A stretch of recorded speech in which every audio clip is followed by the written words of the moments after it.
Good evening. Welcome back for some breaking news on a lifestyle epidemic, ocular surface disease. We have Amy Gallant Sullivan with us, live from Boston, for an important update on the Industry Liaison Subcommittee for this TFOS workshop.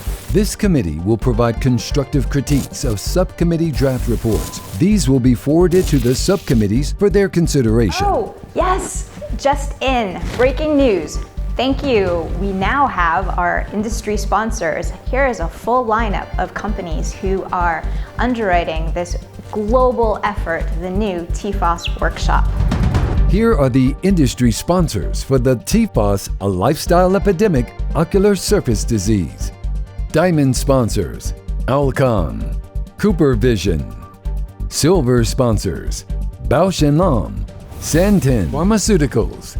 Bronze sponsors, Novartis, Allergan and AbbVie Company, Dompé, ESW-Vision, Pharma, Kala Pharmaceuticals, Shenyang, Sinqi Pharmaceutical, Sun Ophthalmics, Tarsus Pharmaceuticals, TearLab, Laborator Théa, Ursapharm.